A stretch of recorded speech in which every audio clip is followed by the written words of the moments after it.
Alright, so we're going to be live on YouTube as well.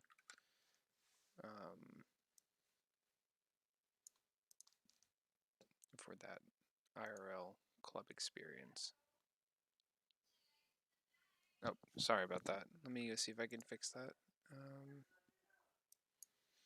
Is that better?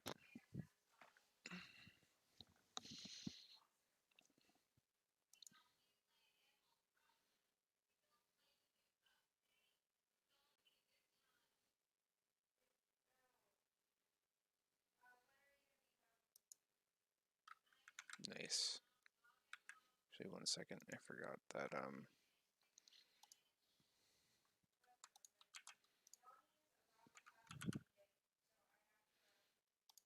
that OBS does not like Opera for some reason.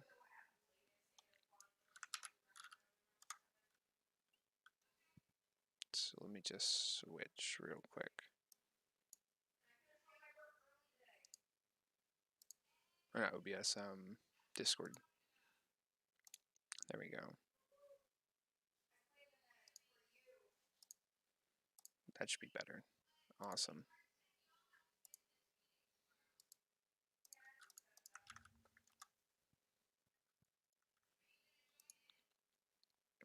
So how's everyone's day going? For the club meeting, everyone gets auto-muted when they join, so feel free to use voice text. We're going to get started about 5 after, I think. 5 or 10 after, once we see how many people come in.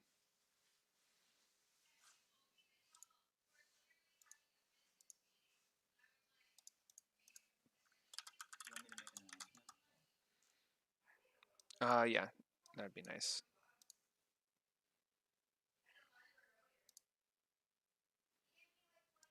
That's good to hear.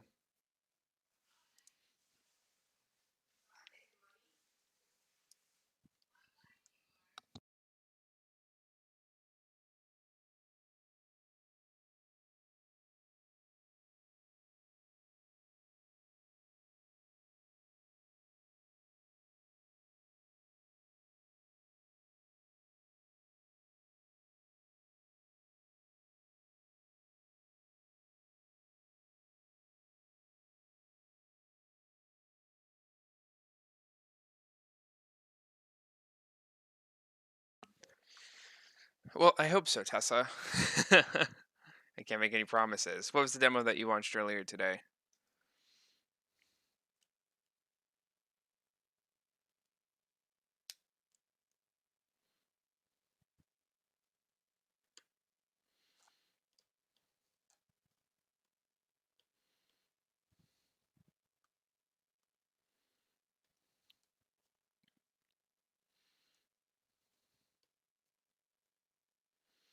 It seems like a good time.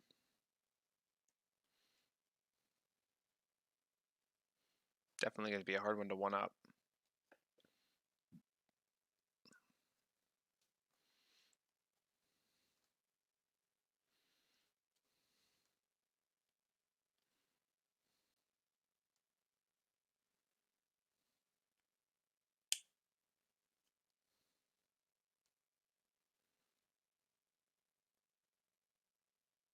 Yeah, I know it's going to be a tough one. It's going to be a tough one today.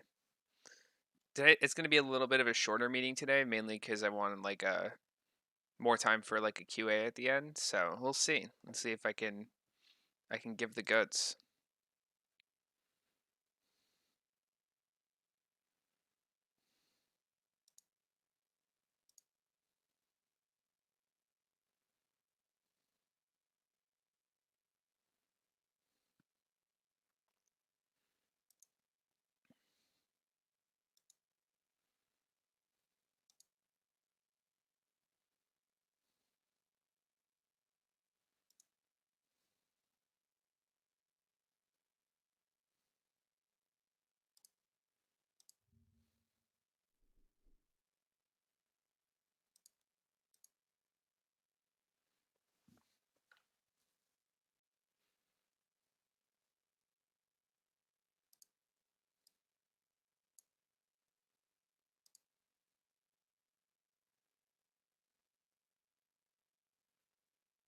Oh, hey Chelsea. we be out here?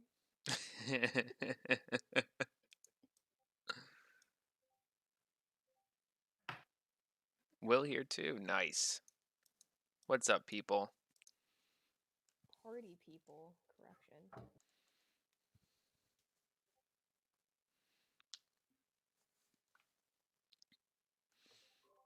Are we putting the link for the YouTube up Yeah, we could put that up on the announcements as well. It's in voice text. Everyone besides officers stay suppressed during the meeting, and then when it's time for a Q&A, we open everyone up. So for now, questions and comments can go in voice text, and then yeah, it's all good. Yeah, it's just to prevent like 25 people joining comms at the same time, all with their mics on, because that's chaos.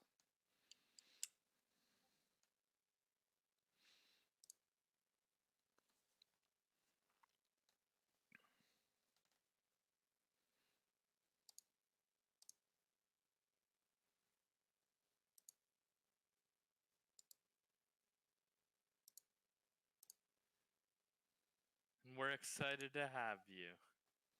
Awesome. That's good to hear. So we're gonna give it a couple more, about 5 or so more minutes, and then we'll get started. Glad to see everybody pouring in though.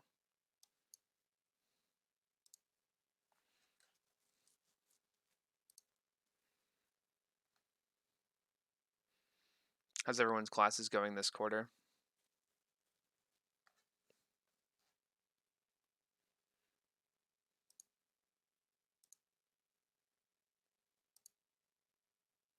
Yanni, while we wait, you should like give us some really intense officer lore. Give us a peek into your psyche. Whoa, what kind of deep lore are you looking for? I want an emotionful backstory. Of Who what? is who is Yanni is the question. We need to know your credentials. What? All of them. All of them. All of my credentials. Yeah, before we get started. Okay, let's see. So if we're going all the way back, pre-SCAD, I made absolutely no art whatsoever. I knew I wanted to work in games from a young age, but I didn't know really what it was. And it wasn't until like very it wasn't until high school where I knew I wanted to be concept art, and it wasn't until like my senior year where I was like, if I want to be serious about this, I actually have to start drawing. Up until then, I was a fencer, and I spent about 3 to 4 hours a day fencing, and I was like, I can't possibly do both of these, so it's time to cut one of them. So then senior year, I started drawing, and I was not a great artist, and I had no idea how to learn. Um, Freshman year It's of true. He was really very bad. yeah, that's I want to emphasize this. Like he was very bad. yeah. So that was my segue. Freshman year when I met Chelsea, she laughed at me because I said I was an illustration major, and she didn't believe me. Uh, Behind his back, of course. Like not to his face. That'd be really mean. No, I'd be the guy to do it to his face. I think you did do it to my face too. It was fair though. My work was not great, so I'm not going to share my old art. That deep lore is buried somewhere that it's never going to get dug up.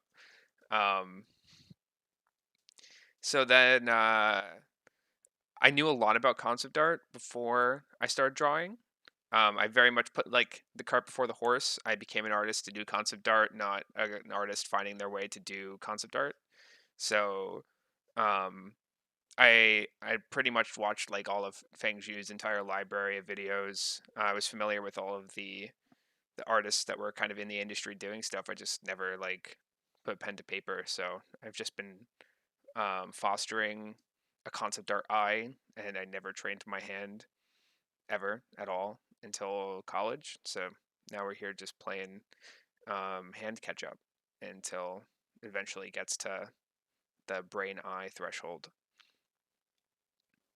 Yeah, so I got a big concept art brain and a small concept art hand. The concept art hand's getting a lot better though. 4 years of improvement's been pretty nice.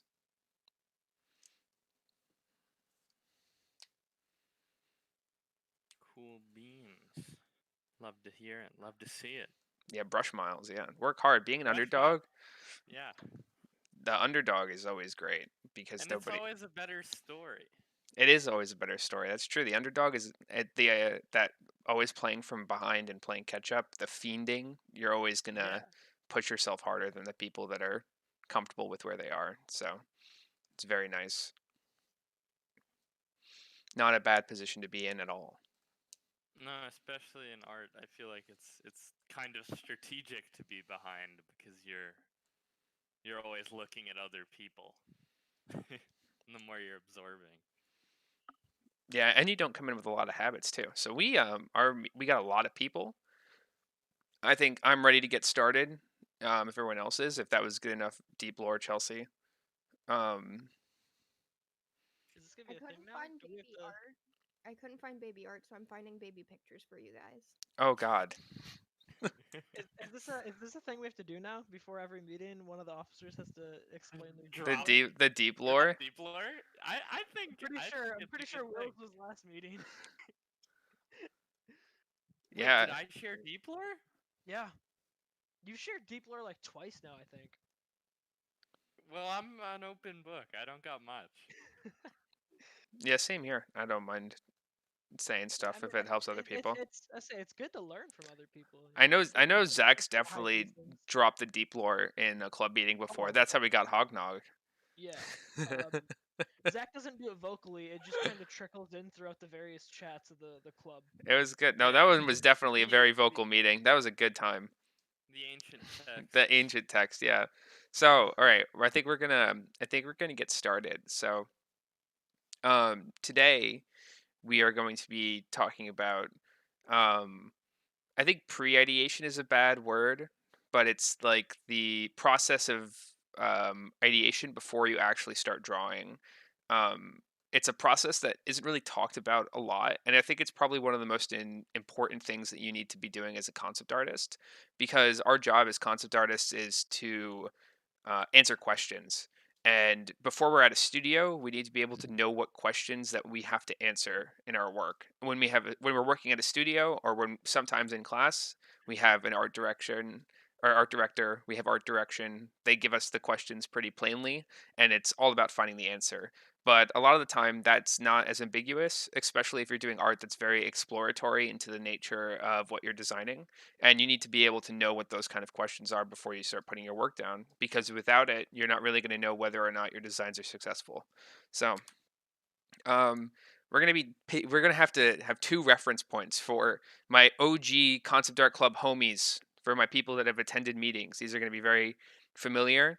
Um, give us a raised hand in the chat if you recognize these upcoming images. But to talk about this again, um, so Esben Rasmussen, amazing riot artist, talks about the concept art journey.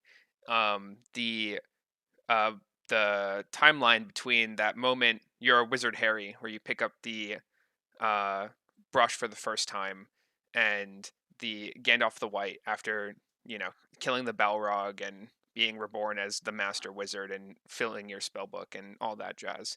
So the concept art path is very muddy. Unfortunately, we're not talking about this path today. We're going to be talking more specifically about spell zero feeling, because spell zero is what we're talking is basically like the crux of the before I put pen to paper part. It's the thing that everything in a design comes back to. It's the question that you're going to be answering with every single part of your design. It's the check that you have to come back and make sure that you're attached to every single moment in this design. So everything relates back to what that feeling is, and the only way you kind of figure that stuff out is in this phase. So Carolyn Lim, same talk as the last one. She has this amazing kind of guide to her ideation process, and she talks about how there's a pyramid that makes successful designs. It's how successful your art principles are, what your intentions are, and the feel in the story. And for most junior artists, like getting into the industry, this is going to be your pyramid. You're going to have like that your art principles and fundamentals, you're going to start kind of really rounding them out. You're going to be able to sometimes, but not always, intentionally describe what you're trying to describe in a design. And you're going to get to the feel and the story. But like, um, the most important part is the top pyramid, and a lot of figuring out what the top pyramid is happens before you start drawing. So, for example, the way that Carolyn Lim likes to describe this is breaking it down in a brief. So, very basic piece of art direction. What's the important information here? So, it's a sci-fi piece, not completely realistic. Character personalities play off each other for a game, and the game type's unknown. Really, really Can basic you repeat brief. the brief real quick? This is the brief. The top bubble is just her talking about how this brief comes from personal work and client work that she's gotten. It's not like the actual brief is this. This is the full brief.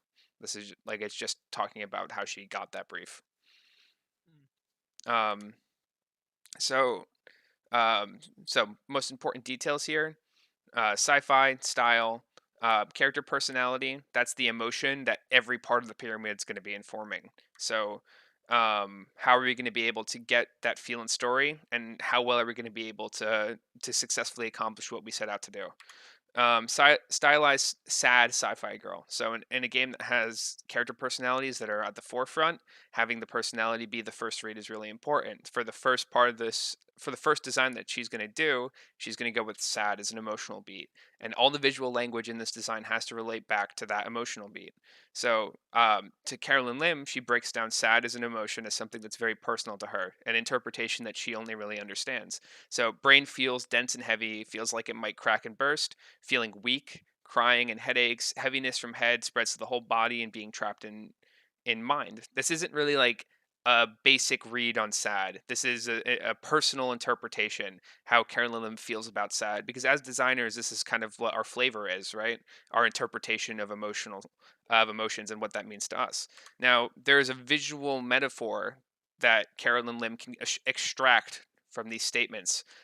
So brain feels dense and heavy, right? Heavy head is a great visual metaphor for that.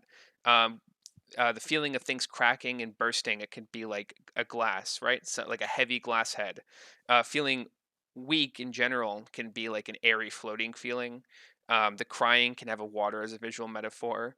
The heaviness of the head spreading to the whole body can be like visually represented by like pipes, like the water connecting through pipes. And being trapped in one's mind is like not is like being able to or not being able to see or having closed eyes. So this kind of design transcends just the feeling sad, and it transcends just being a sci-fi girl, and it becomes something that's very personal to Carolyn's design space. It becomes a design that only really she has the ability to do, because the interpretation of sad is her visual voice, and the way that she kind of puts this into practice is something that they are the only person that really could do, because the emotion is a clear read, and the emotion that's reading is very personal to the work that she wants to do. And then this would be like the finished design, kind of taking those visual forms, those visual shapes that you get from breaking down a prompt like that, and then putting it into the design. So this quarter, as many of you may know, for whoever attended our first meeting, every meeting that we're doing, we're breaking down basically for the Riot internship, because they start at the start of the quarter and they end in January. So we have a nice, good old 10 weeks of start to finish for a portfolio project. It just lines up really, really neatly with what we want to do as a club. So we're going to help everybody who is joining us in this journey with whatever internship or job that they're applying to, and we're going to break it down in the context of the League of Legends internships, the Riot Games University program stuff.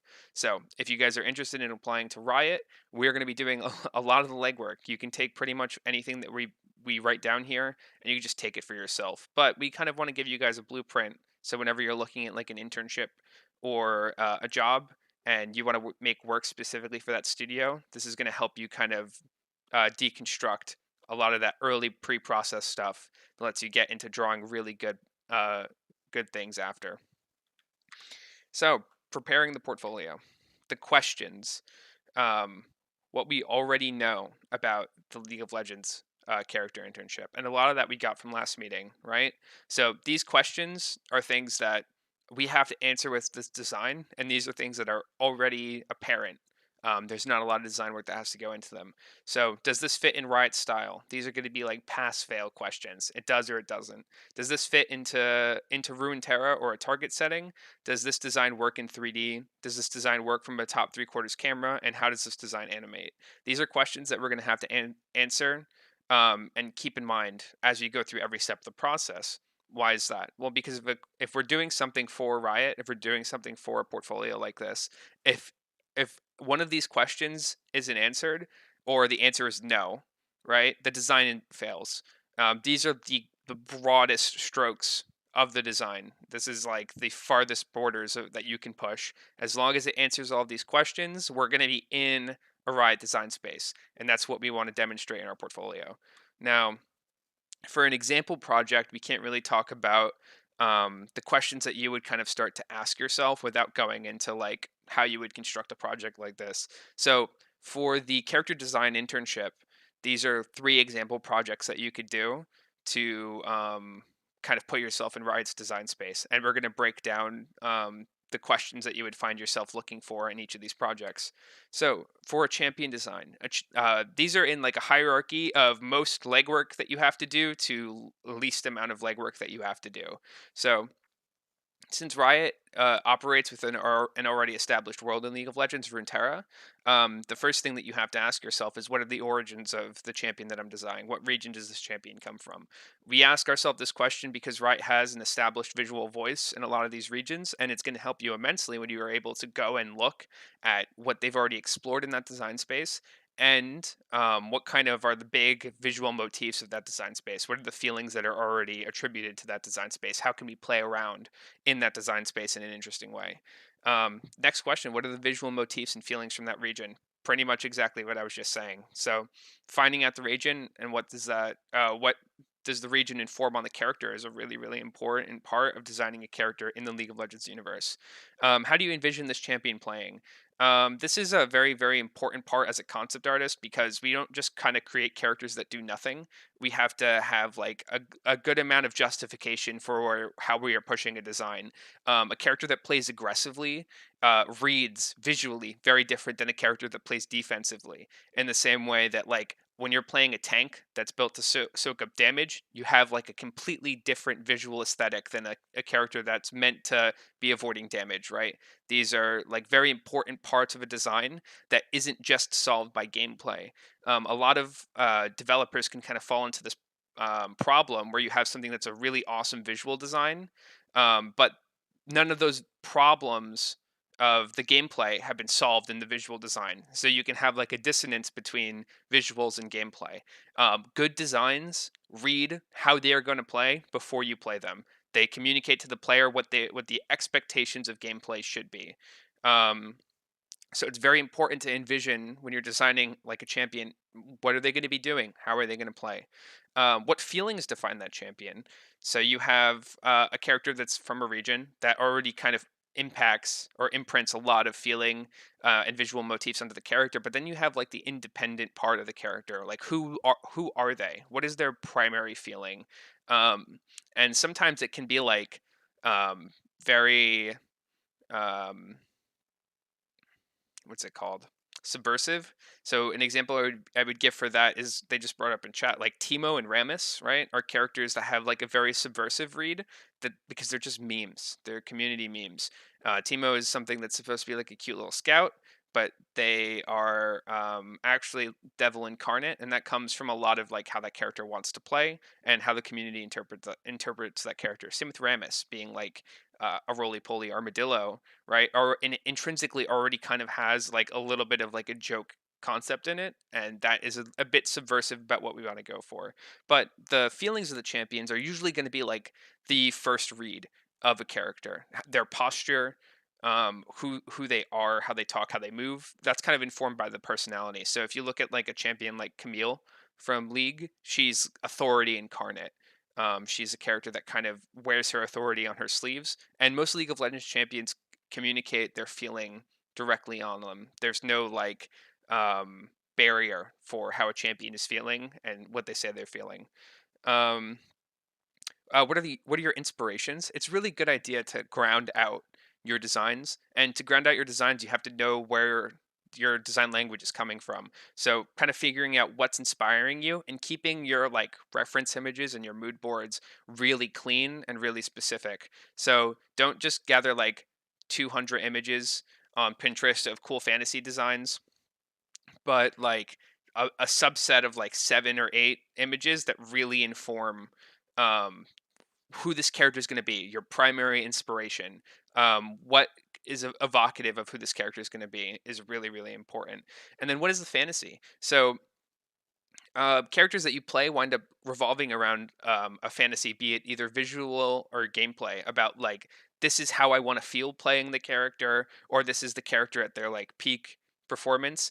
And designing around a fantasy is a really good idea, a good way to have like a very kind of a character that just does everything very well. Like it relates back to itself in an interesting way. Some characters in League of Legends have an amazing gameplay fantasy. For those who've played, like the idea behind Alawi when she was designed was that her tentacles get into like a rhythm of like water hitting a boat, right? So when you're playing Alawi and you are getting into this rhythmic slamming as you are kind of like unrelentingly hitting people, it's got this amazing kind of gameplay rhythm and gameplay fantasy of being like the ocean tides hitting the sides of a boat, right?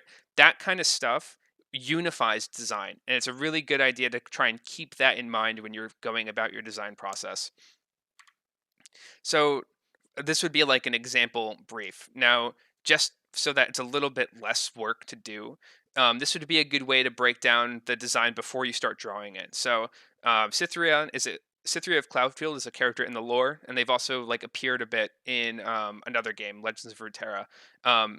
We have a lot of stuff that we can go off of when we're designing this character. So, a couple questions that we would answer before we start drawing would be, who is Cytherea, or who is this character?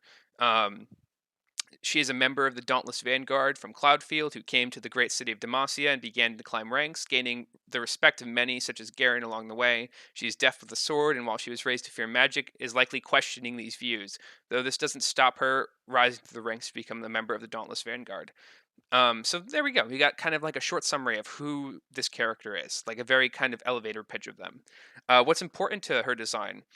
Despite her inexperience, she is young, hopeful, and ambitious. She is a free thinker at a young age and is already questioning the authority she wants to join. She already has developed a knack for sword fighting and tactics and looks to other Demacian champions as heroes. So we kind of already got like a bit of feeling, right? A bit of what's like the core parts of this design with this question.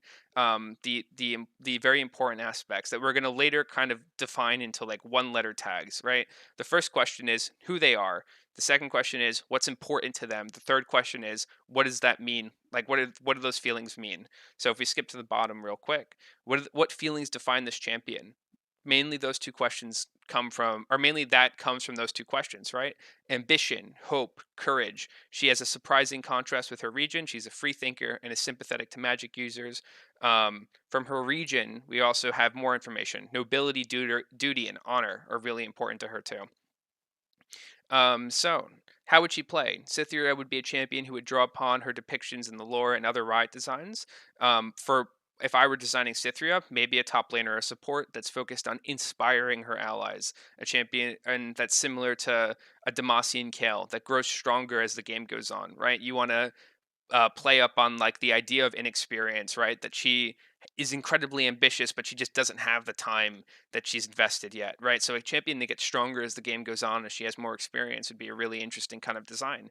But also just the being hopeful and ambitious and having such a love for one's own country, right, is very inspiring. And being in awe of the heroes around you that you would be able to play with, right, too. Having a character or a kit that's designed around inspiring others would be a very interesting direction to go in. So, what region does she come from? She's from a rural Demacian city or village, and then she goes to like big city Demacia to join the army and stuff.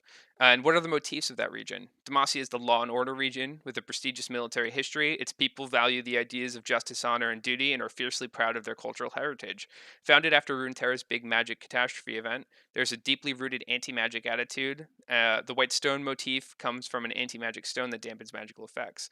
Um, Now that information, right, as I was talking about in the make-believe required text, comes from the companion guide to Runeterra. So we can find out a lot more information about the designs that we want to do by like looking at resources that not a lot of other people would have. It gives us a level of sophistication, like I said before, that other people wouldn't be able to have. And that's good. That's a really, really good thing to have in a portfolio when you're applying to a very specific studio. And then gameplay fantasy. We kind of talked about this already. Someone that gets stronger as the game goes on is a really good play on inexperience, and somebody that inspires others might be a fun way to push the direction of this character. Just like real quick, Runeterra as a setting. So we were talking about like Demacia and all that jazz. I think it's also important to kind of like look at what Riot has said about their own setting, and they've released a lot of like incredibly good videos. So we're just going to be watching a couple of videos during this talk as well.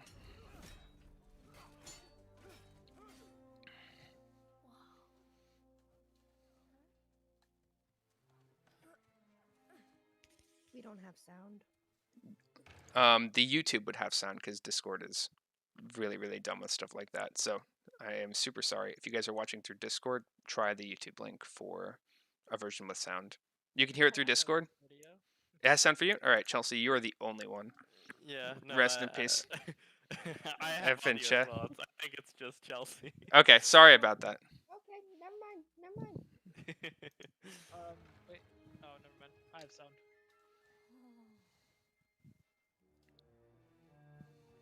Stop! You're gonna get us in trouble. Look, I'm Garrett Crownguard, Might of Demacia. It's over for this monster.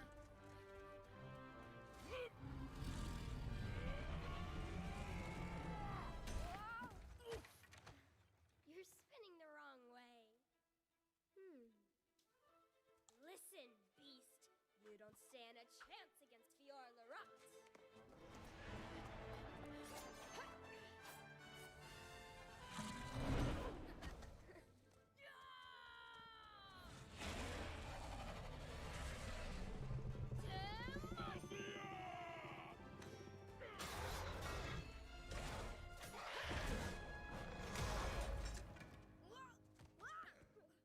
How does she do those moves? So close to glory.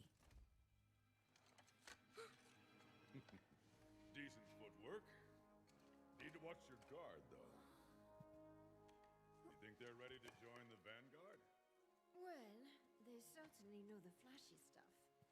But seeking glory only goes so far.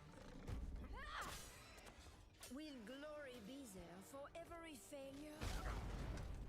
Will glory lift you through all your trials? A true Demacian seeks excellence. So when you face death's terrible jaws, you will not falter!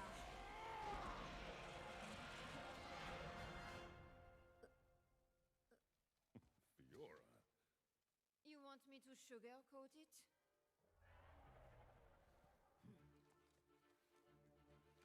You keep at it. So, right, this video already hits a lot of the notes that we just talked about, right? And those notes didn't come from this video. It's that Riot is really good at capitalizing on the motifs that they establish in their regions, right? We see like the idea of heroism, of the pride in one's like culture that we were kind of talking about, the looking up to like the Demacian military figures as these heroes, that kind of nobility and sense of duty, that inspiration. A lot of this stuff is feelings and motifs that we can use when we develop characters in their world, and they fit in almost perfectly with the idea of what we were talking about with designing like Cythria as a champion. Second, awesome. And I have a couple more videos, but I think we're going to come back to these at the end, unless anybody's interested in watching them right now. The second kind of character design direction that you could go into, again, in descending levels of effort that you would need to put in to establish a design, would be doing a skin universe. So the way that Riot kind of builds their One second. So Riot doesn't really like doing cosmetics that are very surface level.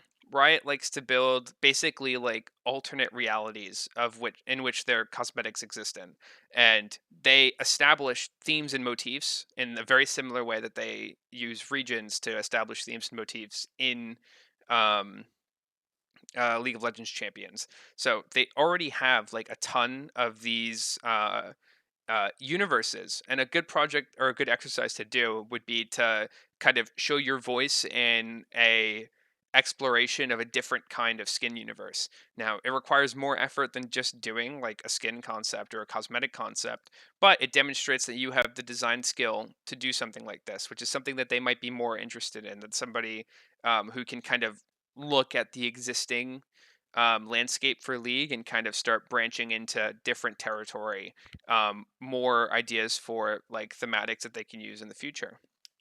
So, some of the questions that we would have to answer when doing a design like this: what champions do you want to use to sell this universe? Usually, the first champions that exist in the skin universe are the most important because they kind of sell the entire idea of the universe. So, picking a champion that kind of has thematics that um, work really well with the universe that you want to do kind of opens the opportunity for that universe to be explored in the future, and is a really important thing to consider at the start. It's also kind of your jumping off point, like what am I doing to establish this, and what characters am I going to be using? You have to figure out what your thematic cell of the universe and the motifs that you want to use. What is the feeling of the universe? Again, we're going to keep coming back to feeling. How does everything feel? What is the tone? What are the inspirations? Again, because that stuff grounds you. Especially in this very exploratory design space, having grounded inspirations will do you a lot of favors. It lets you come back to a lot of common motifs and themes that help you build further than you would otherwise. It keeps you very focused on a certain aesthetic or a certain visual look. And what is the fantasy? So the fantasy for a skin line is very different than the fantasy for a champion, right? A champion would have like a gameplay fantasy or like a game state fantasy, and then a skin line would be like a fantasy, like what is like the idea of the skin line? What makes the skin line cool? What makes players want to play skins in the skin line? What makes them want to like purchase it, right? How do we establish the skin line as a something interesting, a fantasy that a player would want to engage with? So basically, really like rough brief of something that I would do is my first idea would be, what is a skin line that I've never seen done by Riot? What is an aesthetic that I've never seen them really kind of dive too far into? So um, skin universe idea that I would pitch or I would start sketching around. This is just an example. You guys can do whatever, or you can take this one. I don't care. I don't own it. I just wrote down some stuff um, as an exploration of what I would consider doing. So, Society of Closed Wings. The skin line is mostly based around a thematic that hasn't been represented yet in Riot skin lines, an Art Nouveau inspired thematic based around like a secret society that use their influence to enact change in the world. So the primary motifs would be Art Nouveau. The secondary motif would be corruption or maliciousness. So we have like a very kind of like noble and uh, like gaudy top aesthetic, and then a bottom aesthetic of like an underlying corruption to it, an underlying malintent, something just to give it a little more layers. So what champions do you want to sell in this new universe? A couple that I picked would be like Camille Aphelios, Fiora, Kale Swain, and LeBlanc, mostly because a lot of these champions deal with authority already in a really interesting way. And for a secret society, authority is really, really important. And two, a lot of them kind of also deal with deception in an interesting way, or have just kind of like an interesting visual aesthetic that I think would pair well with this. So that would kind of be how I would want to sell a skin line like this. So what's the thematic cell of this universe and its motifs? Surface level Art Nouveau motifs with an underlying motif of corruption and secrecy, like I said before. It's kind of basically just like this Art Nouveau aesthetic meets fantasy Illuminati, I think would be like what I would try to pitch it as or sell it as in an elevator pitch. It plays up its regalness on the outside to cover its influence on the underside, for visual indicators like peacocks, masks. flowers, soft flowing shapes, and a regal color palette would be what I would envision when I went to go sketch it out. Now that part's like very important, right? What are my like visual indicators? Because this informs what I want to do for like shape language, how I want to silhouette these designs. These kind of are your building blocks for when you want to go and start concepting things out. What is the feeling of the universe? Uh, Basically, I want to go for something layered and two faced: dishonesty and influence, nobility and corruption, decadence without restraint. It's kind of like we're playing on two sides of a of the same coin. We have this kind of top read and bottom read. I think would be a very interesting kind of dynamic for this. And then what is the fantasy of the skin line? Like secret society, power and influence is kind of what the expectation is that players are being sold on, right? That it's like a secret underbelly, and it's built on power and influence. Um, so skin universes. Riot puts so much effort into their skin universes, and I just kind of want to demonstrate that a little bit. So we're going to spend a little more time here than the building ones, but they care a lot.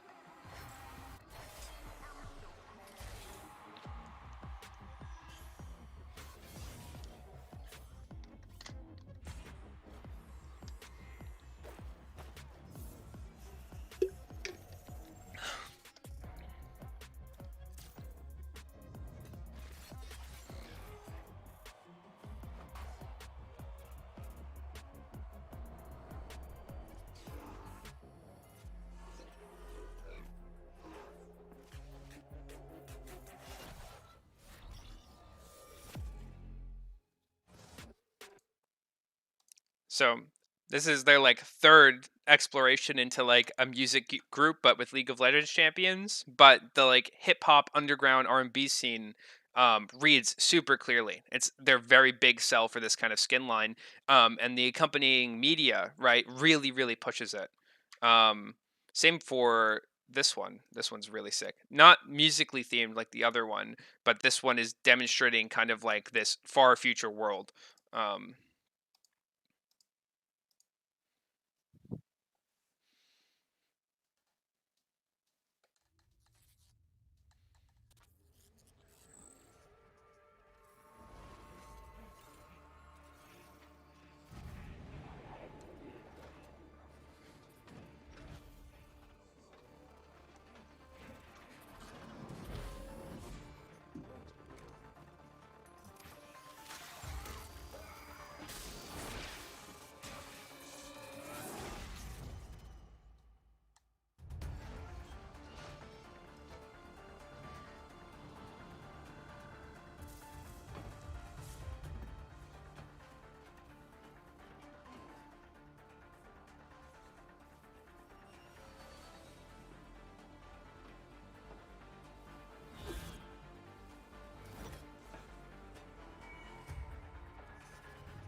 So one really important thing that I kind of just want to communicate with these videos is how much Riot cares about selling the fantasy of these skins.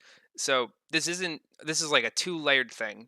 One is look how much extra work goes into establishing the context that these skins exist in, right? Because this video sells this awesome far future project fantasy that they want to go for, right? There's like an underlying idea here that they're really attached to, and they're selling it to you. And two is that throughout this cinematic as well, they're not just selling you the fantasy of the skin line; they're selling you the fantasy of the champions too, right? Like Lucian dashing out of range of Zed the entire fight, or Fiora kind of getting up close and personal and going in and out of combat, right? This kind of thing doesn't only necessarily sell the skin line; it sells the fantasy of the champion too. And it's really important to kind of look at how they create these worlds these characters exist in. Another really important thing too is that these skin universes are usually not about a single group. So here, there's obviously like an inner conflict going on. You have one group of this project skin line that's fighting against another group, right? There's an antagonistic relationship between multiple entities in this kind of skin universe. And then this is the most recent one.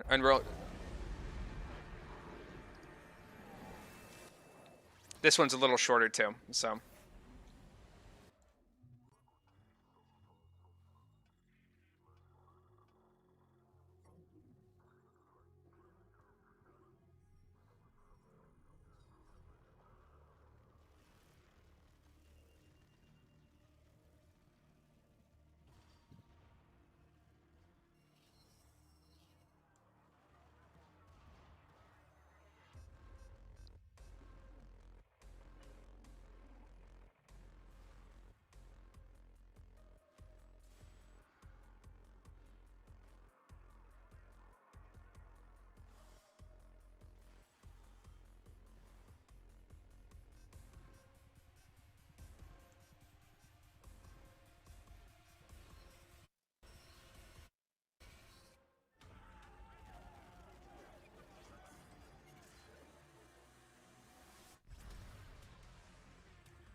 Awesome. So psyops we're talking about because I think we're going to use this as the example for a single skin line. But psyops it exists in a very kind of interesting design space that we're going to talk about in a little bit. So now we're at the least complicated kind of project to do for Riot would be to establish that you can do a character in an established skin line. It has the least amount of questions that you really need to answer because they do a majority of the legwork for you. So what champions already exist in the skin universe? What is the established feeling and motifs? Again, some similar questions of what we were talking about before. What champion do I want to adapt for this universe? What are your inspirations? And how do I represent that champion fantasy in this universe? So I brought up psyops because psyops has a really kind of interesting aesthetic, and I'm going to relate it to a character that I think you could like kind of fit into that universe and design in that universe space. So psyops is a series of alternate future universe skins in League of Legends. It's in a military setting. All the champions are specialized warriors of high command, trained to battle different in combat scenarios. Psyops universe officially encompasses two skin lines: the general psyops and the Arctic ops, with 40 years of lore, air quotes, between the first and second iteration. So like the motif that they have going on here is really interesting. It's kind of like half Stranger Things because it's got that like Cold War commando spec ops thing going on, and then every person in it has this tinge of the supernatural. Everything has this little kind of extra supernatural element to it. So it's got this very interesting kind of mesh of aesthetics. So a champion that I would do for the skin line would be like Kindred. Psyops is sold by what is the thematic cell of the universe? It's sold by a near future military aesthetic combined with sprinkles of the supernatural. Every character in the skin has a psi gimmick that sells their design.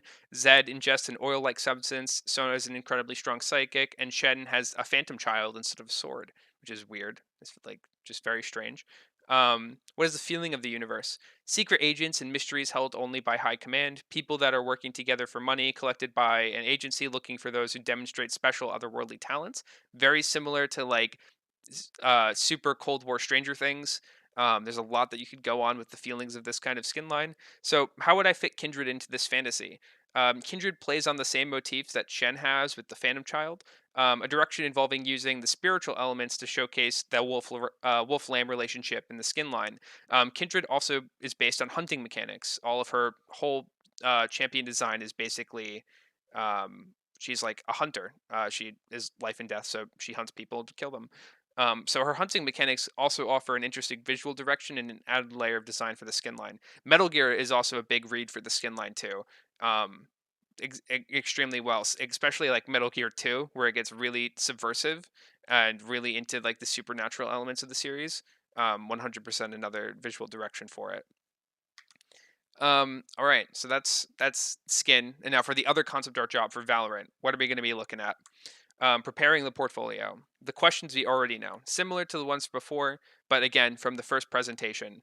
Does this fit in Valorant's style? Does this fit in Valorant's world or the target setting? Does the design work in 3D? Does this design work from a first-person camera? And how well does design animate?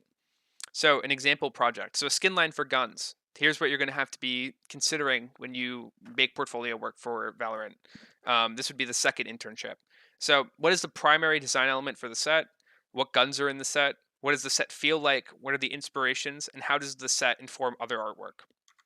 So notice this is kind of like the shortest prompt, mainly because a lot of the questions are answered for us. We're just focusing on this very specific question. What is the primary design element for the set? And what does the set feel like? These are the two most important questions for this set. And answering these questions well will just deliver very good portfolio pieces. So first, just kind of pick out what guns you want to work, and the guns should thematically relate back to the set in some way. So my idea was like a Godslayer set. What guns would I use in this set? The most beefy, powerful guns in the game: the Odin, the Ares, the Operator, the Judge, the Ghost, and the Knife. Just some big, meaty guns for this kind of visual exploration I want to do. The primary design element for the set would be the design element for this skin set are ancient relics that were made to slay gods or godlike beings. There's a level of decay and loss attached to them. The job they were made for has been done a long ago, and since they've laid dormant. What does the set feel like? The set feels weighty and powerful. They sound ancient, taking a few moments to remember what they used to be. Maybe a level up per kill, like the gun is reviving itself to its previous glory. At the end of the round or at the fifth kill, the punch of the gun is at its maximum, its final form. So already I'm thinking about what is the dynamic element to this set. What is the thing that makes it like every gun set in Valorant has something. They have like variant costumes, they have final kill animations, they have reload animations. So I'm thinking about like what sells this skin set as something dynamic and legendary. And the thing that I'm thinking about is it's like this old ancient killing machine that's done its job and has been dormant for a while. So it starts off kind of like um, a husk of its former self, and as it's killing, it's kind of like regaining its power. So then for Valorant skin lines too, they also put that same level of effort into the cohesion and stuff of that the League of Legends skin lines do. So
so I know I read the design blog for this skin set. Glitch Pop was proposed as a fever dream Japanese commercial. Just something that made like uh, advertised in a way that makes absolutely no sense. But like those very strange Japanese adverts that you'll sometimes see. And then just an important thing to take note is how many tiny little extra design elements these guns have. And I'm gonna go see if I can find the concept art when we get to the QA to talk about it a little more. But if you look at like the sides of this gun, these little emblems and stuff, right? They all have this visual cohesion, and they're also all designed separately too. There's like part of an asset sheet that they do where like these are like the visual motifs and sticker set things that we're going to be attaching to these guns, and they're very very integral part of the design process. Um, one second, sorry. Um, this one doesn't have as much advertisement. It's just more about sorry, the um, the direction that you can go to. Because Valorant, like, wasn't afraid to get weird really quickly, which most kind of designs are. This skin set is literally just dragons. Like that's the whole thing. It just wibbly wobbly dragons as guns. And you can do some really really interesting stuff in this kind of design space. So I just wanted to let like people know what the options were. So we oh man, I hate not being able to use arrow keys. When I talk about like when you're concepting like the visual effects for stuff like this, or like thinking about the motion, right? The way that they make these reload animations animate is really important. Where they're kind of like these are grabby little dragons that are trying to force feed themselves clips, right? Oh yeah, Chelsea found the sticker set. Yep. Um, this is something that you want to be figuring out as a concept artist, right? Like what makes this skin set dynamic? The big sell for the Elder Flame skins were that they're just dragons and they're eating these big rocks that is basically ammunition. Um, but yeah, super cool. So that's pretty much all for the pre-ideation talk. I hope I gave you guys a lot of inspiration to go forward in your portfolios for the internship. Specifically, if anybody's doing for the Riot Games internship, I hope I gave you a jumping off point. Next club meeting, we're going to be talking about the actual ideation process. So, like, now that we have the whole framework down, we have everything on paper. Let's get started. Let's start designing and how to make awesome designs and figure that whole process out. But for now, this pre-ideation is really difficult and doesn't have a lot of clear answers. So I wanted a lot of this talk to be like a Q&A where we just talk about design and coming up with designs. So the moderators can start unmuting people. Now that the talk's over, we're going to unserver mute you. That means if you are not muted on your device, you're gonna be able to talk. So if you don't want to talk, make sure you're muted on your end and not just ours. And here we go. Taking them down. Walls. No more. Hold on. Is one person going through? Because I'm like muting people after they get unmuted, and I feel bad. So don't do that. Well, I don't know.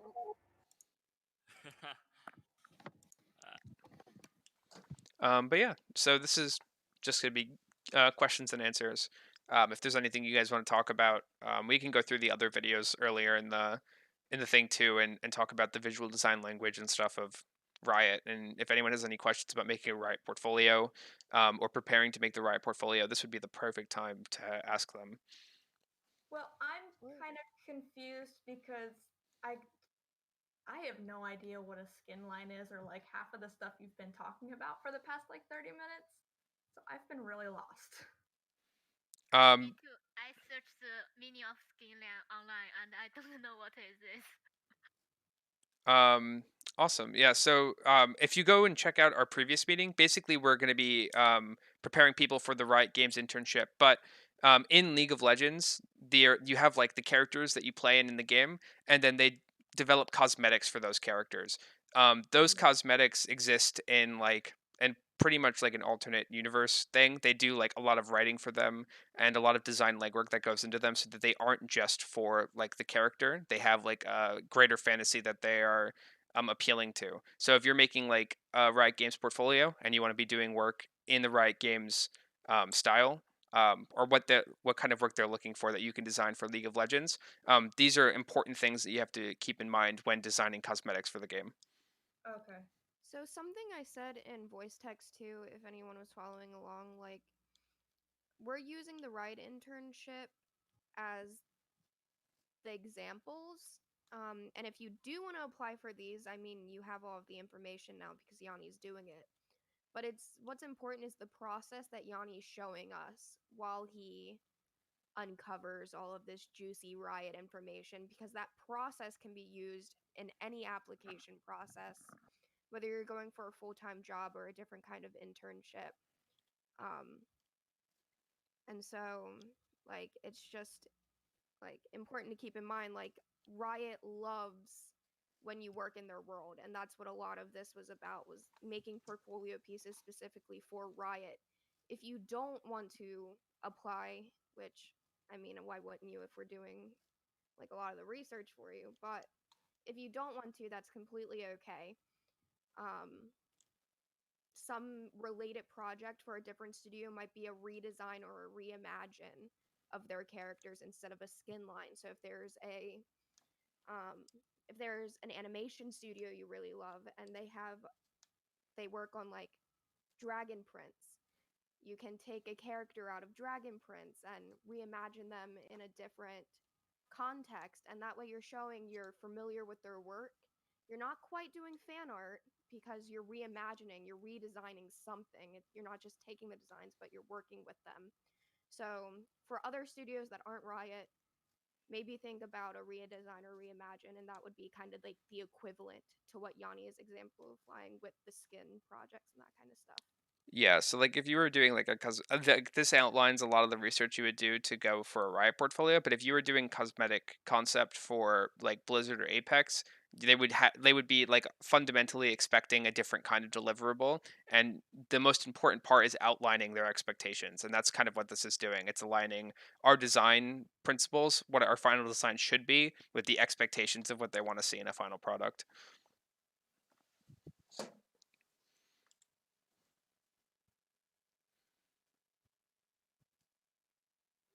And if you're not sure what kind of questions to be asking or what a studio expects, that's kind of what we did last meeting, and the VOD is posted, I believe, in announcements and also in the resource channel. So you know, kind of, if you follow along with that video, it'll show you how to scout at a studio and figure out what their portfolio requirements would be. Awesome, yeah. So this is just an open QA. So if anybody has anything, feel free to just say hi. Hi, Yanni. Hi, Chris. Where's Dino? Where is I didn't know Shen's sword got turned into a ghost child. I have not dug that deep into Yeah, science it's yet. so weird. That is weird. Yeah, it's really something. Look, it's Ghost Child. Ghost Child sword.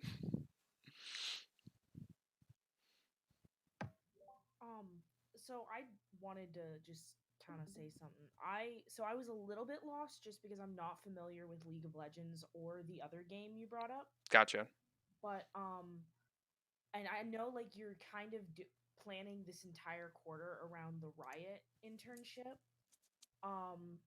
But like hold on, I'm trying to figure out how to word that. So I'm not particularly interested in like game design. Like that's not something I've ever really seen myself working in. But, I'm very interested in concept art. Are these kinds of exercises, even if it's not like I would never apply for the Riot internship, is it something you would recommend trying out anyway? Yeah, so a lot of Or as like a way to kind of just work on concepts and ideas? Yeah, so this part is fundamental to making like any design. The most important thing that I want to outline is that the process that we want to show, like the process of going through studios and like breaking down their deliverables and finding out what their art direction is and what their expectations are from artists is integral to doing any concept work for any studio. While this is based around Riot Games, and it's only based around Riot Games because we can do a lot of the legwork for you, and I have a lot of insider knowledge for you guys. I have a lot of industry contacts that we can bring in here to talk, and I can help you guys a lot more than if it was for another studio, and I have to do a little bit less work here. But this like process, and I really want to emphasize this in the first this meeting and the last one, the process is is a required one if you want to work at like any studio job. Being able to understand art direction and how to interpret art direction into design. How to kind of find out what a studio's expectations are of their applicants, and how to scout for positions and jobs based on what their criteria are. These parts are so integral into doing industry standard concept work that this is just a frame that we're using to illustrate how you would do it for a specific internship.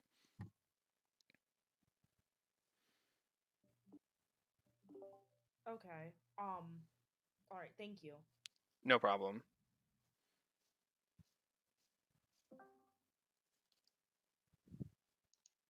Also, if I may add to that, it's important to like get the brush miles in. So like even if you're not planning on doing game design, which it sounds like you aren't, it's still a good thing to like flex your muscles, because then you can kind of learn like what direction you want to go in and all that fancy jazz. Okay. Um, yeah, I was just wondering. I also, this is a little bit different, but like, I don't know if anyone has any recommendations on how to kind of get started with like more of like a digital painting sort of style, or like, Just dive into it. Watch tutorials. If that's like a way that helps you learn. There is a super good website called Control Paint that does video tutorials, like starting from like I've never seen Photoshop before, all the way to like fully rendering and painting environments. It's kind of like if you're familiar with the Drawbox kind of tutorials and those exercises, this is the digital version. I'll link it in resources and voice text right now. Yeah, I okay, learned thank you. how to paint a spatula using those, and I got a gist of Photoshop, and I started moving on to stuff that was actually like more concept design rather than just like fundamentals, paint a spatula, attire, etc. But Control Paint is a really good resource, and I know like we just touched on this, but for just repeating something that we've kind of been posting in chats this meeting and then last meeting, which I know the chat moves fast, so it can kind of get lost. Um, I just wanted to stress that our entire quarter, while we are focusing on Riot specifically, just because Yanni has like the biggest brain about Riot and has some contacts with them, so he can get this like insider knowledge kind of. The processes that we go by can be any like film, animation, video games, any company. It's just teaching you how to like pretty much direct your portfolio to get you a job at that place that you want to go. And I will stop my long-winded lecture now. But Yanni makes a very good point about this is a lot of doing your homework, really, of looking at wherever you're. Because employers really want to see you get invested in whatever they're doing, because they'll hire somebody who's already like knowledged and well read on whatever they're doing versus someone who maybe might be a little more technically skilled but has no idea what exactly their universe that they're working in is about. Having that knowledge like built up just gives you a better chance at getting hired. Yeah, that's 100% true. A lot of this is just kind of like how to like add a level of sophistication to your portfolio, because as designers we live and die by our designs and how well they are received, and how like what level of sophistication is there. The process for like studio hunting is different, but I can't um, emphasize enough how important it is to know exactly what a studio expects of you instead of assuming what a studio expects of you. And a lot of this is breaking that down. And then the most important part of this talk, if you take anything away from it, is that to really know whether or not a design is successful or not, you have to know what questions you're answering with a design. Designs don't exist in a vacuum. Concepts don't exist in a vacuum. They are all visual or they're all visual solutions to problems. And if you are making designs that don't have a question and don't have a problem, you're never really going to be able to evaluate how successful you were at achieving that answer, and it's going to read that way in your portfolio. So this is like the before I start drawing legwork, what are my questions and how am I going to answer them part before we even put pen to paper. What questions am I seeking to answer with my design? That's pretty much mostly what we want to go over, and we're just using the riot as a framework. So if you guys have any questions about like that aspect, feel free to ask those too. Any questions about design or anything, or applying for internships.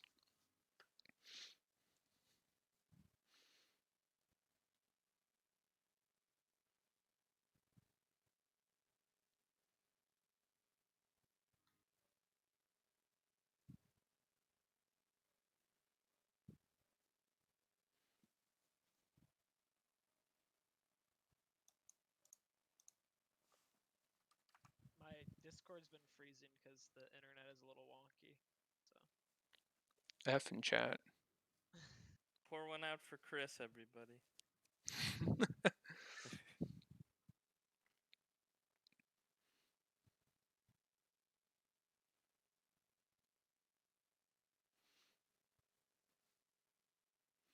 Yeah. So if we don't have any more questions, you guys can feel free to leave or just hang out. We're gonna be chilling here anyway. So if you guys are all good, we're gonna chill out here for another half hour to an hour. But you're more than welcome to stay and ask questions or anything. Doesn't necessarily have to be about the meeting either. Just concept art in general. All my homies hang out in voice text and club chat after the meeting. Yeah. I have just something I just thought about that I was wondering what you think of it. So I've seen this statement going around for a while that, like, especially on Disney movies, it seems that the concepts for the film are so much better than what we end up getting. I was wondering how you feel about, like, especially, like, I don't know if you've seen any of the concept work for Frozen versus what we actually got. Um, Like, yeah. So usually, what happens there is that there is usually a disconnect between like what artists find palpable and what people who don't make art find palpable. So when you have sometimes you can have a studio that makes really sick designs and then settle on something that's a little mediocre. It's usually because during audience testing, the sick designs didn't really resonate well with the target audiences, but they really resonated well with designers. And that's a very kind of important aspect, is that we're usually not designing for other artists. We're designing for who our target audience is. And sometimes the cooler designs don't really read well for our target audience. yeah, I was definitely like, I mean, like, I get technically, like, they have to choose what's more marketable because at the end of the day, it's about money. It's not about making something that's really, really, really pretty. Um, and like, yeah, Frozen's a pretty movie, but like some of the designs are just so incredible, and then they got cut. I mean, As another from an artist's perspective, it can be a little disappointing when like a movie seems somewhat visually boring and then the concept art is incredible and you don't really know what happened. Yeah, another important thing too, especially with Disney films, is that sometimes design might get cut because it doesn't resonate well with children or young audiences. Sometimes designs that have a lot of sophistication don't read super well with younger audiences. So it's really important to make sure that like the most important audience for whatever you're doing is your target one. So that could be another reason. Another thing Disney can run into too is that they can have really evocative 2D designs and 2D concept art, and then there can be a translation problem when they have to make it in 3D, or it doesn't really necessarily fit the final environment. So that also can be a reason why like a cooler design doesn't make it into the final product.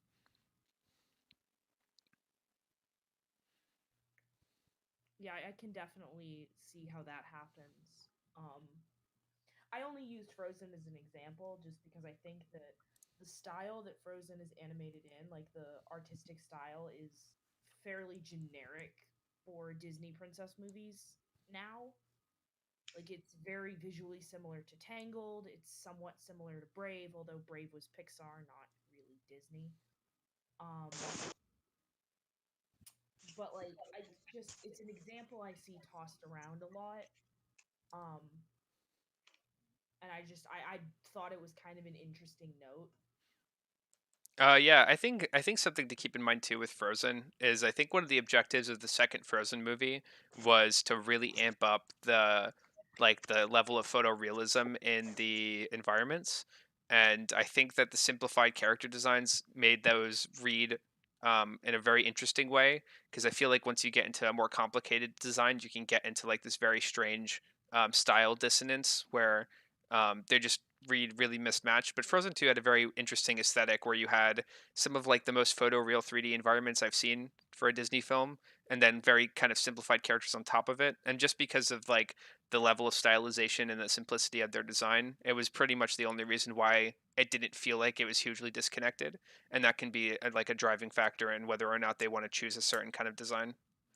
Yeah, I think on the other hand though, like I don't know if you've seen The Good Dinosaur, and I honestly don't remember the story that well, but what I do remember is finding the difference between the extremely cartoony characters and the incredibly realistic environments jarring. Yeah. And Like that was I probably like a learning moment too for Pixar it and was Disney. yeah, it was like distracting from the story itself. Where just the characters didn't feel like they were part of that world. Yeah. They felt very false. And like I get that maybe that's because you have to make part of it is like you have to make dinosaur characters, but you also have to make them friendly and appealing to kids, particularly young kids.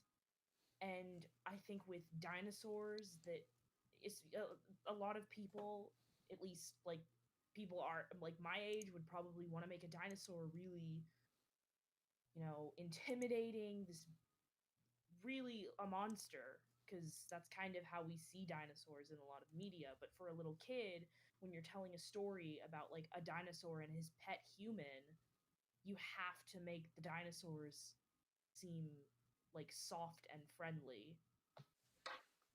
Yeah, So, that could definitely be a possibility. but Um, it's really jarring with that particular movie. yeah. So like if we're talking about like these Frozen designs that were just posted, I 100% super agree with Maya's take. It feels like that a lot of these designs don't work because Elsa becomes an unsympathetic character, where a big part of the movie is how much sympathy you feel for her. The top one Yeah. just reads flat out like 101 Dalmatians villain with the ferrets and everything. Like these are incredibly like Well, ominous fairy tale villain designs. so those early designs were based closer to Hans Christian Andersen's The Snow Queen, where she is the villain of the story.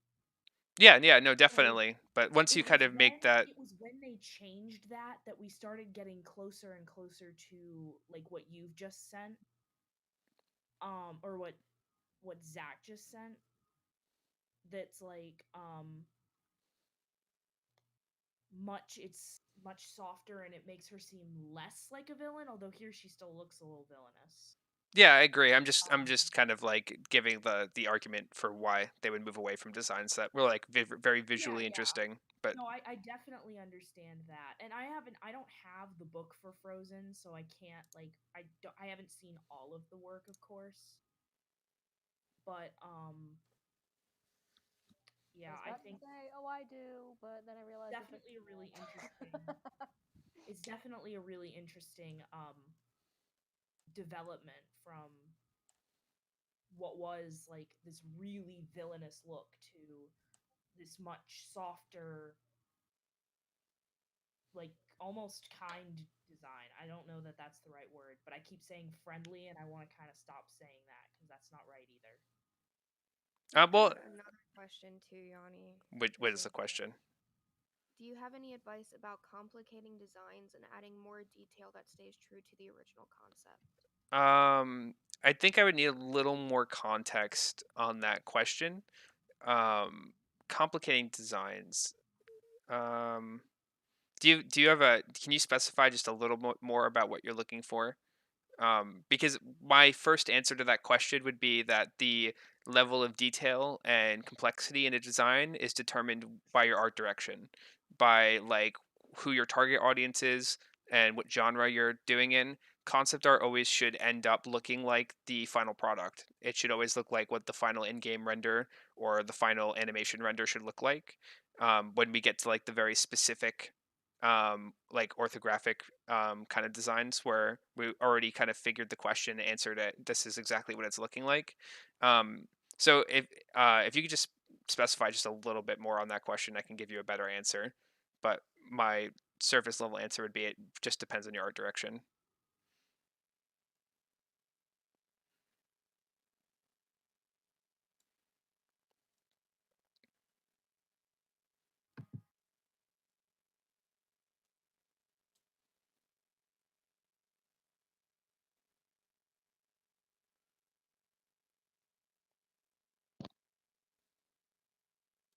How's your day going, Yanni?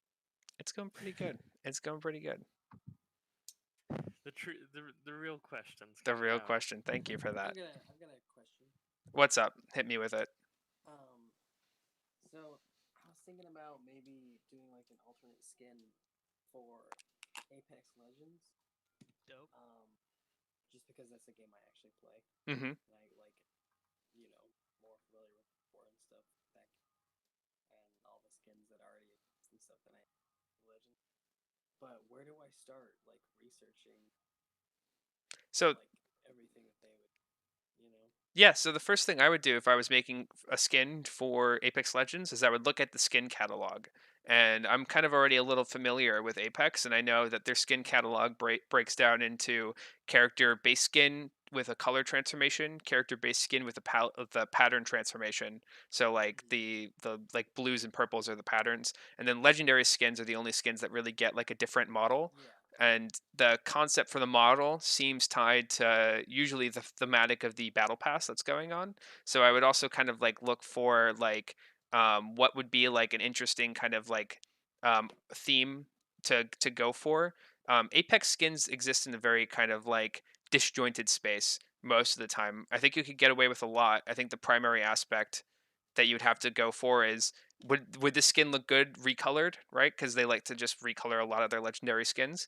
And what would be like the second variation of it? Because legendary skins usually have two variations, and they have slightly different modeling or a slightly different kind of take on the same design. That would be like my first kind of like first order questions when I was looking into design a skin for Apex. Okay. Yeah, that's helpful. Thank you.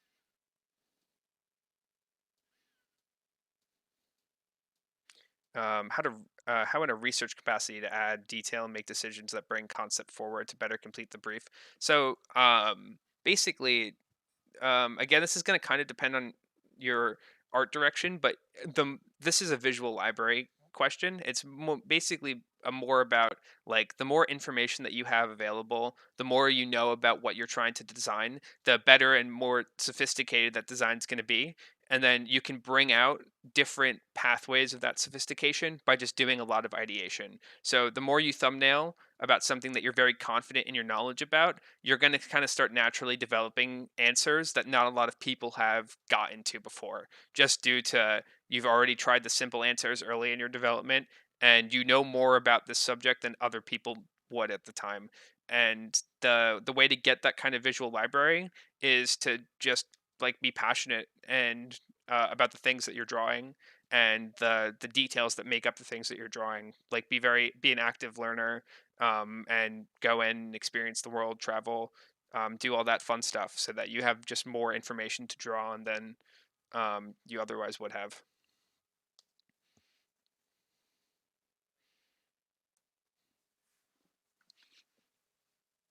Beer back real quick. I'm gonna go turn my lid on. Not allowed. Yeah, here at Concept Art Club, we only work in the darkness. No lights at all. No, don't do that. That's bad for your eyes. Creatures of the night. Truly. I actually think I'm at a point where I don't think I can get any lower. Besides going blind. Blind is always on the table, Will. I would be careful with that level of confidence.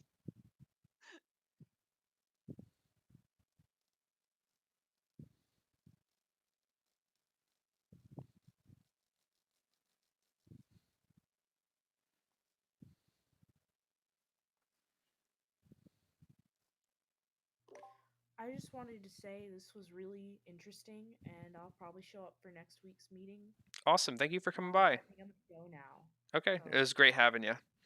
it was, yeah, this was really interesting. I think I'm probably gonna hang around in the Discord server. I'm trying to be more active in servers I'm actually in because I'm not very active on any of them. Just share some of my work and talk to people. So Gotcha. All right. It was nice having you. Have a good one. you too.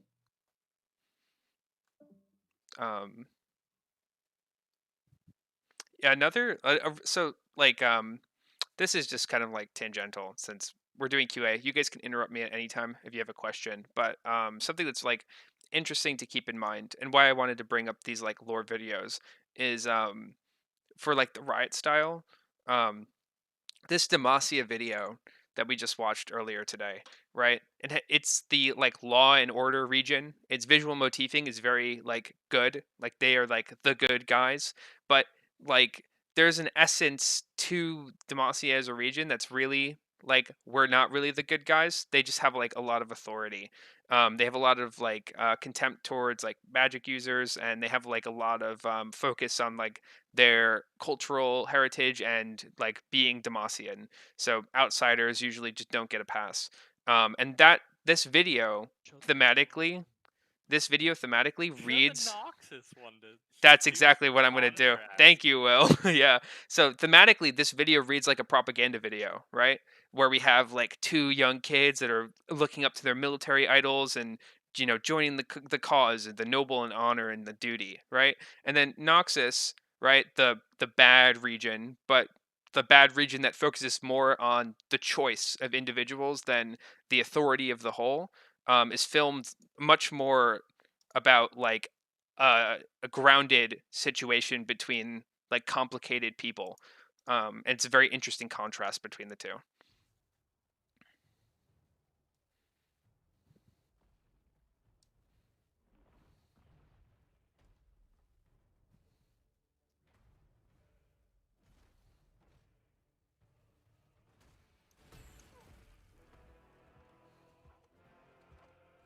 In my name, hold them back!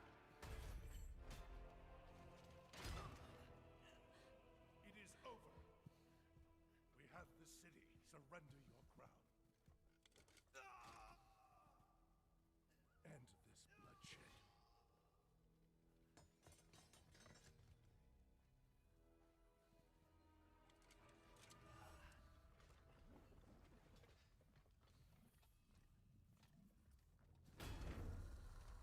Crown is mine by birth, granted to me by my royal blood, as are these lands and my subjects.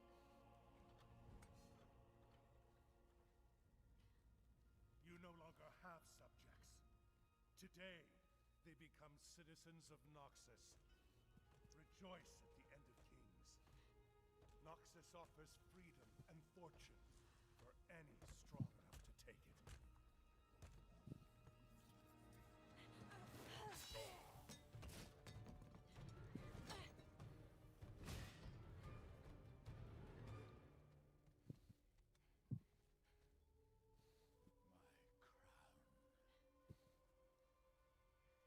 Returned to me by a slave, unworthy even to touch it or stand in my presence. Don't you see, Noxian? The gods return the crown to me. End this bloodshed? No! The kingdom is mine, or it is a graveyard. Show them, girl. Die for your king. Go! No. Insolent filth!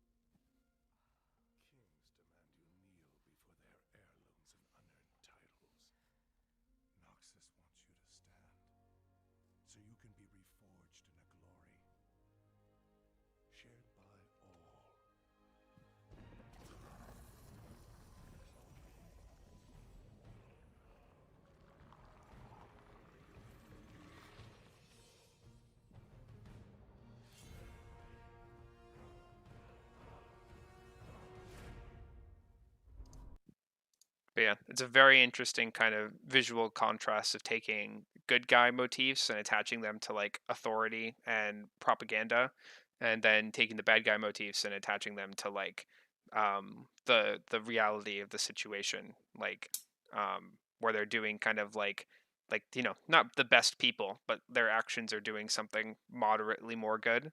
They don't have to advertise their things as good, but Demacia seems like it needs to. It definitely made me like do a double take on if I like don't like Noxus or not. I'm a big Noxus guy. I play Swain. You play Set, don't lie. I play both. I play I play a lot of characters. I'm figuring it out.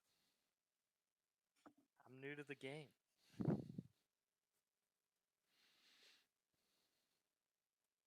Did you play the Bilgewater one? My Discord like lagged out again. I haven't yet, but we can just play it for fun. This one's like Yes. really just well directed. It's good. It's a good one. I love the banter between Twitch and Twisted Fate and Graves.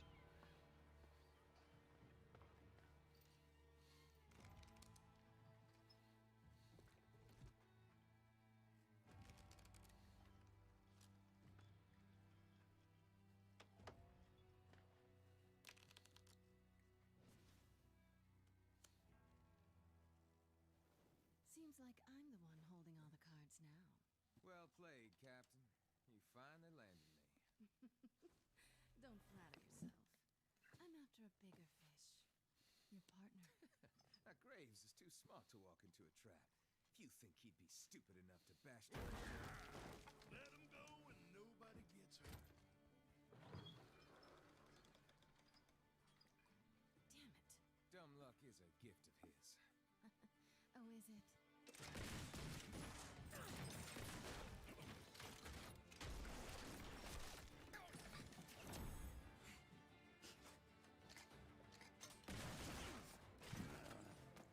No, you don't.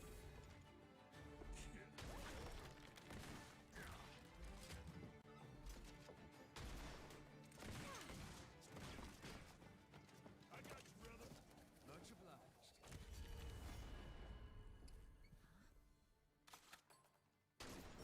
My turn.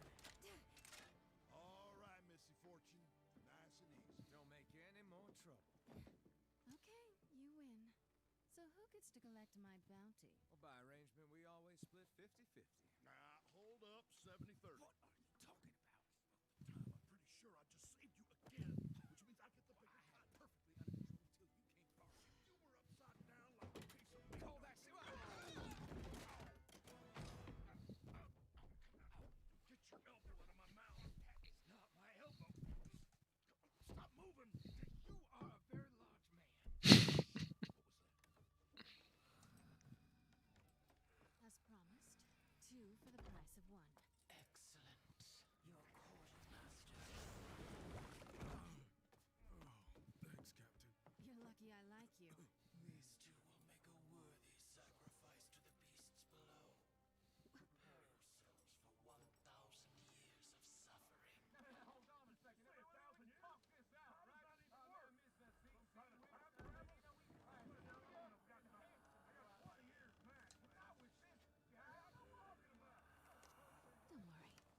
your last hand. Let's go before this gets ugly. Looks like the tides of Bilgewater have shifted again, my friend. Let's get out of here. So long, sea witch! I sacrifice. Find someone else to feed your monster. You gotta catch us first, you slimy fish.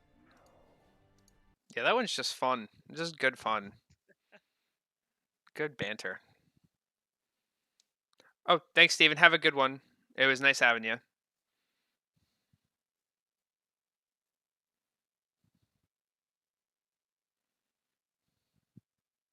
Yeah, no, I love the banter between those two. in that one. It's good. It's very playful. And it sells the world really well too. Like the fact that how lawless Bilgewater is, right? With like that the actual like sheriff being a pirate, but also, has a bounty on her own head, and then also letting the people that she just arrested go. A lot. It doesn't matter. It's magical flintlocks. Definitely was more than it should have. She art. She has sleight of hand. She reloads really fast. That's how flintlocks work. I don't know what you're Yeah, talking dude. about. Yeah, That's just how it is. my full auto flintlock. All my homies use full auto. What's really interesting though is I was doing some reading on just like the history of League and how they built like the universe up. They took a bunch of really like different and not interconnected at all ideas and managed to tie them all together in a coherent universe, which is really cool because they went from like riffing off of a mod for another game to a full-fledged game, which was pretty whatever, and then the game got better as Riot grew, which is really interesting to see that they just kept going with it Yeah, after however many years that League has been out. it's actually crazy interesting how much they cared about the story, and then how many major revisions they've had to like their lore. So like OG, every champion was released with like this little lore page, and it was all super kind of disconnected. Everyone was kind of like individually motivated, and there were like summoners, and your character was like a summoner, and you were just like waging international conflict by summoning these champions of the whatever. And they threw out the whole summoner idea. Um, and the game didn't have lore for about 3 or 4 years, when they rewrote everything, and then they rewrote everything, and now we're here where they have like this very large kitchen sink world that they can kind of play in the sandbox with any idea that they really have. There's a lot of different like environments and visual motifs and stories that exist in like very different backgrounds that normally shouldn't work together, but they put a lot of effort to make it work really well together. Yeah, that's big true. If you go look at like the old High Noon skins and the new High Noon skins, oh my god, it's not even real. It's like Cassiopeia with a cowboy hat. Fate with like a different vest and a different hat on. To Darius with a shotgun axe. Yeah, it's sick. Or Senna, who makes a horse out of her gun, which is Right. unbelievably sick. I think also, since, I'm a Swain man, Swain's complete redesign and rework. The Oh, old yeah. Swain is so funny. Yeah, he's really weird, and he's like this old dude wearing green, but he's also a crow monster. I saw the recent post about the Mundo rework. He's still apparently like No! He looks so good. the head of Noxus, but Noxus doesn't even have an identity at that point, so he's wearing green, but now Noxus does have an identity, and Swain's like, oh man, dude, the level up animation for Swain in Legends of Runeterra is so good. oh, where he places the thing. Yeah. Yeah, I saw that. It's so good for Noxus. Yeah, he's just claiming territory like a beast. Let's see. Yeah, no, Mundo rework gonna be hype. Wait, are these the designs? I don't know if Yeah. Interesting. I think Mundo's just a weird champion that doesn't exist really well in the League universe at the moment. You got like the Gucci slides, though. Yo, look at his slide. He definitely lost the childlike sense that Mundo has. I mean, honestly, I think he only looked childlike because his fidelity was so bad. That's fair. Bye, Zach. See you, Zach. Zach's like, I'm tired of this league talk. Get me out of here. Oh, here, look at this. This level up animation is so cool. And now that we know, For the Empire. Slam it. After watching that the Lightbox thing with how Oh, the target where they made the target level up animation. Like think about how they made that. There's probably like a bunch of ways in which they cheated. Yeah, it's good. It's such a good animation too. It's so like thumpy. Yeah. Wait, what? This one, bam, full Noxus. Put him on the map.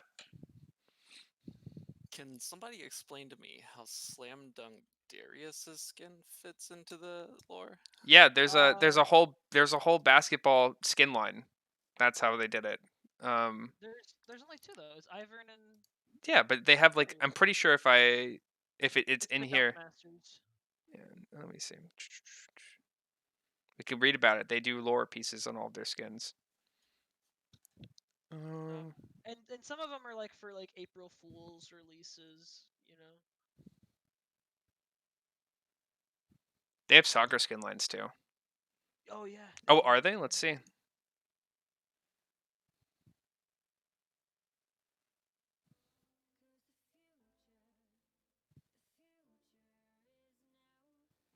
Where's this music coming from?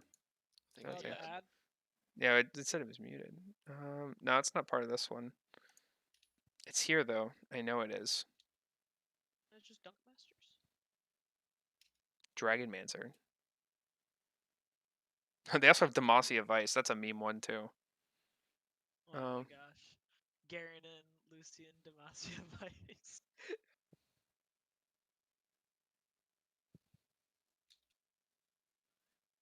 But yeah, that's pretty much how they did it. They just made like a basketball skin line for fun because Darius dunks on people.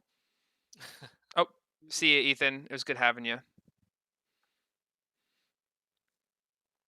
No problem. Glad we could be a help. All right, I think that's mostly everybody. Be better than me and actually do your homework.